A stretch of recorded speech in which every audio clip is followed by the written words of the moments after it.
자, 리포트에서 보신 대로 이제 서울 강남에서 길을 건너던 초등학생이 버스에 치여 숨지는 사고 발생을 했는데 사고 장소 스쿨존에서 10m가량 떨어진 곳이었습니다. 관련 사고 소식과 한 주간의 이슈를 지금부터 살펴보겠습니다. 네, 송국권 영남일보 본부장 계속해서 함께 하시고요. 권상희 시사평론가 새로 모셨습니다. 안녕하세요. 안녕하세요. 자, 자꾸 이런 일이 일어나는데 스쿨존 근처였다는 거 아니에요? 또 근데 이번 사고는 아까 리포트에서 나오긴 했습니다만 정확히 어떻게 사고가 난 건지 좀 설명을 좀 해주시죠. 네, 어제 오전 19시 10분경이었습니다. 예. 서울 강남구 세곡동 아파트 앞 횡단보도를 건너던 초등학생 A군이 이 버스에 치여서 숨지는 사고가 발생을 한 건데요. 네. 사건이 발생한 지역, 그러니까 이 사고가 발생한 지역이 스쿨존은 아닙니다. 하지만 스쿨존에서 불과 10여 미터 채 떨어지지 않은 아주 가까운 곳으로 지금 알려져 있습니다. 예. 이 현장에 소방 인력 40여 명과 또 경찰 5명이 출동을 했는데 안타까운 것이 이렇게 출동을 했지만 이미 A군 사망한 상태였습니다. 예. 사실 이 민식이법을 우리가 만들게 된 이유가 이런 사고 줄이자고 없애자고 그러니까요. 만든 거잖아요. 네.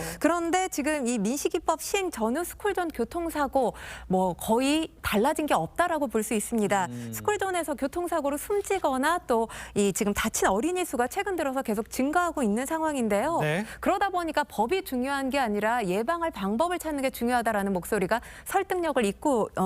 얻고 있습니다. 예. 사실 차도와 인도 분리돼 있지 않은 곳이 상당히 많거든요. 네. 분리하는 거 중요하고요. 또 사실 경계벽만 설치한다 하더라도 피해자가 사망으로까지 이르는 직접적인 충격 줄여줄 수 있습니다. 예. 이와 같은 노력을 기울여야 될 필요가 있습니다. 그러니까 사실 이런 관련 사고들이 발생할 때마다 대책을 덧붙이는 경우가 많거든요. 네. 그러기보다는 지금 근본적인 예방책 이제라도 만들어야 되지 않을까 싶습니다. 그렇습니다. 사실 예. 여기가 제한 속도가 시속 50km였는데 눈비로 젖었을 경우에는 도로가 좀 이렇게 젖었을 경우에는 속도를 더 낮춰야 줄여야죠. 한다 예, 이런 그렇죠. 건데 일단 과속 여부는 경찰이 조사 중이고 사고 낸 버스 기사는 뭐라고 진술하고 있죠? 일단 경찰 조사에서 어떤 음주운전을 하거나 아니면 신호 위반을 한 것은 없는 것으로 확인이 됐습니다. 아, 네. 그런데 그렇다면 이제 운전기사의 과실인데 예. 운전기사는 이 피해 학생을 발견하고 나서 브레이크를 밟았지만 이 눈길에 좀 미끄러져서 사고를 피하지 못했다 이렇게 주장을 하고 있어요. 근데 얘가 약간 경사진 곳입니다. 약간 네. 경사진 곳에 예. 아주 약한 경사인데 예. 거기에 눈을 그 전에 눈이 와서 한 2cm 가량 쌓여 있었다고 하죠. 그래서 이 도로교통법에는 노면이 미끄럽거나 2cm 미만의 그 눈이 쌓여 있으면은 제한 속도의 80%로 운행을 해야 된다. 그러니까 지금 저희가 50km니까 40km 정도로 운전을 해야 되는데 예. 그것을 제대로 지켰는지 그 부분을 지금 경찰이 살피고 있는 거죠. 그렇습니까? 예. 근데 그 과실 여부가 만약에 밝혀지면 처벌은 어떤 식으로 됩니까? 일단 지금 어린이 보호구역 밖에서 발생을 했기 때문에 네. 스쿨존 교통사고라고 그건 정의 아니구나. 내리기는 어렵습니다. 아. 그렇기 때문에 네네. 가중처벌 대상은 아니거든요. 예. 현재 경찰이 운전자와 보행자 과실 여부 조사하고 있는데 지금 교통사고 처리 특례법 말씀을 드리면 운전자가 교통사고로 인해서 형법 제268조의 죄를 범한 경우 네. 5년 이하의 금고 또는 2천만 원 이하의 벌금형에 처해지도록 되어 있습니다. 알겠습니다. 네. 자, 다음 이슈도 살펴보도록 하겠습니다. 검찰이 최근 이 재벌가 3세를 포함한 마약 사범 9명을 재판에 넘겼습니다. 이를 보고 이제 검찰에 먼저 자수를 하는 마약 사범이 지금 나오고 있다. 이런 얘기가 있어요. 네, 자수를 할 경우에 아무래도 처벌 수준이 낮아질 수밖에 없겠죠. 네. 이 마약 사범이 자수를 하게 되면 초범일 경우에 기소유예 또 약식 기소 처분을 받게 되기 때문에 이를 고려한 점이 아닌가라는 아, 생각이 드는데 예. 일단 검찰은 남양유업 창업주의 손자 홍모 씨 그리고 효성가 3세 조모 씨 또 모 금융그룹 일가 임모 씨 등을 마약 혐의로 적발해서 현재 재판에 넘겨진 상태입니다. 이 소식이 알려지면서 이 홍 씨로부터 액상 대마를 구입한 3명이 지금 최근에 검찰에 자수를 해온 건데요. 예.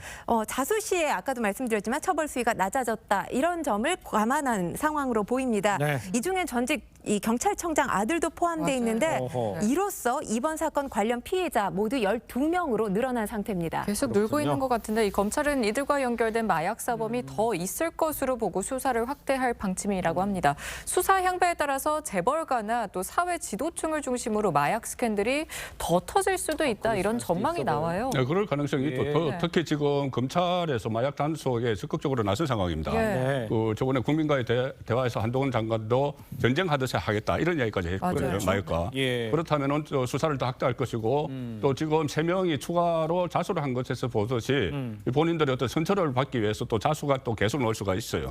그리고 이 12명의 공통점이 거의 해외 유학을 하면서 주로 사회 지도층들이죠. 경찰청장 아들도 있고 예. 또 뭐 대기업 그 손자도 있고 이 사회 지도층들이 예. 해외 유학을 하면서 쌓았던 인맥이거든요. 네. 그 인맥이 한국에 들어와서 한 사람이 공급책을 맡아서 이 배포를 하고 이렇게 했기 때문에 네. 이 12명에 그치지 않고 또 아는 사람 이렇게 서로 연결이 되면서 네. 더 많은 인맥이 더 많은 그 마약 사범이 나올 수가 있는데 그 마약 사범들이 지금 본 것처럼 해외 유학하고 이러기 때문에 사회 지도층이 많이 있을 거라는 것이죠. 예. 그러면은 좀 파장이 더 다른 의미에서 커질 수가 있는 거죠. 알겠습니다. 지금 송국권 본부장도 언급해 주셨습니다만 이 마약과의 전쟁을 이제 정부가 강조를 하고 있는데 그만큼 우리 사회에 마약이 만연돼 있고 이미 청정국인지를 떠난 지는 오래돼 있고 지금 숫자적으로는 어느 정도 심각한 상태인지 좀 나온 게 있습니까? 네, 검찰청, 경찰청 자료를 제가 말씀을 드릴게요. 2018년에 12,613명이었던 마약 사범이 지난해 16,153명으로 증가했습니다. 네. 올해 같은 경우는 지난 8월까지 이미 12,200명이 넘은 상태거든요. 네. 뭐 가장 중요한 건 지금 이 우리의 미래 세대라고 할 수 있는 2030 세대 가운데서 마약 사범이 벌써 60%를 차지하고 있고요. 네. 또 알려지다시피 지금 10대 이 중고생에도 마약에 손을 대는 학생들이 늘고 있습니다. 네. 마약 사범 재범률이 36.6%거든요. 그러니까 젊은 사람들 가운데서 이렇게 마약 사범이 늘고 있다는 것,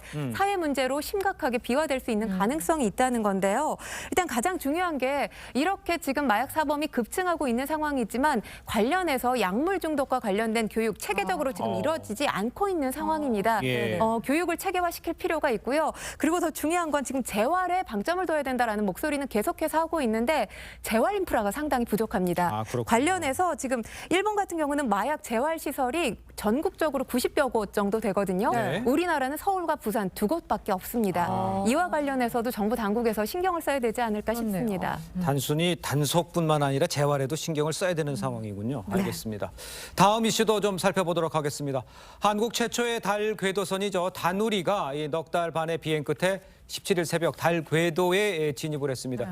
이게 상당히 고난도의 작업이라고 하는데 어떤 과정으로 달 궤도에 진입했다는 건지 좀 설명을 좀 해주시죠. 일단 다누리가 우주에서 누적 무려 594km를 항해한 끝에 17일 새벽에 궤도에 진입을 한 건데요. 네. 궤도에 들어가서 달 상공에 착륙하게 되면, 그러니까 달 상공에 안착하게 되면 본격적으로 달 탐사가 가능하다는 의미입니다. 예. 지난 8월 5일 미국에서 발사된 지 135일 만에 이루어진 일인데요. 네.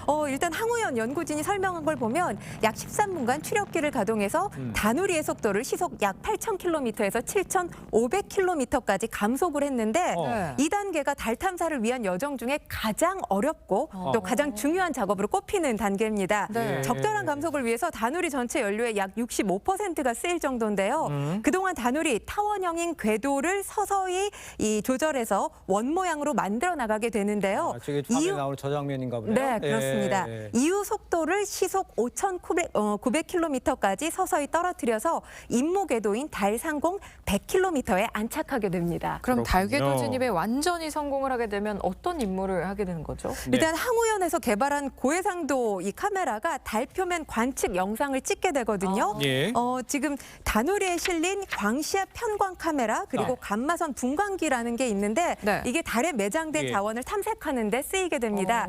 이 광시야 편광 카메라를 활용해서 달의 우주 자원 분포를 파악하고 또 이 달 표면의 마그마 고체화 과정을 연구할 수 있고요. 예. 또 감마선 분광기가 어떤 역할을 하냐면 6개월 이상의 감마선 측정 자료를 수집하게 됩니다. 네. 이를 토대로 해서 달 원소 지도를 제작할 수 있는데요. 네. 이 밖에도 달 탑재체를 활용한 예. 이 달 뒷면 편광 촬영과 달의 진화 연구 등을 통해서 여전히 뭐 달 세계하면 우리에게 신비로운 세계잖아요. 네. 달에 대한 새로운 과학 지식을 얻을 수 있을 것으로 기대가 됩니다. 그러니까 저런 기대를 가지고 있는데 저거를 성공했는지 안 했는지 언제 알 수 있어요? 일단 저 5차에 걸쳐서 한 2, 3일 간격으로 예. 5차에 걸쳐서 계속 기동을 시도를 하는 것이죠. 그러니까요. 그래서 1차 지금 시도를 한 것인데 이 결과는 내일 한국항공우주연구원에서 내일 발표를 합니다. 그래서 1차 기동이 그렇군요. 성공했는지를 알게 되면은 예. 1차 기동이 성공하면 아무래도 뭐 2차, 3차, 5차까지는 좀 성공할 확률이 높아지겠죠. 예. 그래서 일단 첫 단추는 내일 어떻게 끼워지는지 알 수가 있게 되고 네. 이것이 이번 그 연말까지는 다 확정이 돼서 새해부터는 달에 대한 연구를 탐사를 시작을 하게 되는 거죠. 알겠습니다. 내일 첫 단추가 끼워진지 단추가 알 수 끼워지고. 있고 연말이면 어느 정도 가시권에 성공했는지 아닌지 알 수 있다. 그래서 달 탐사를 시작을 할 수가 있는지를 알 수가 있게 되는 거죠. 알겠습니다. 예. 자, 다음 이슈도 좀 살펴보도록 하겠습니다. 정부가 실내 마스크 착용 의무 해제를 방역 지표 상황에 따라서 2단계에 걸쳐서 조정하는 쪽으로 가닥을 잡았습니다. 구체적으로 어떻게 하겠다는 건지 좀 설명을 좀 해주시죠. 사실 그동안 계속해서 나왔던 게 이제는 마스크 쓰지 않아도 되지 않느냐, 자율에 맡겨야 된다 이런 목소리가 사실 설득력을 많이 얻고는 있었는데 네. 사실 노령층 그러니까 연세 드신 분들 어르신들 사이에서는 우리 같은 경우는 감염병에 취약하기 때문에 마스크 계속 의무화해야 된다 이런 목소리도 있었습니다. 일단 우선 일부 시설을 제외하고 실내 마스크 착용과 관련해서 지금은 의무지만 의무에서 권고로 조정이 될 가능성이 커 보입니다.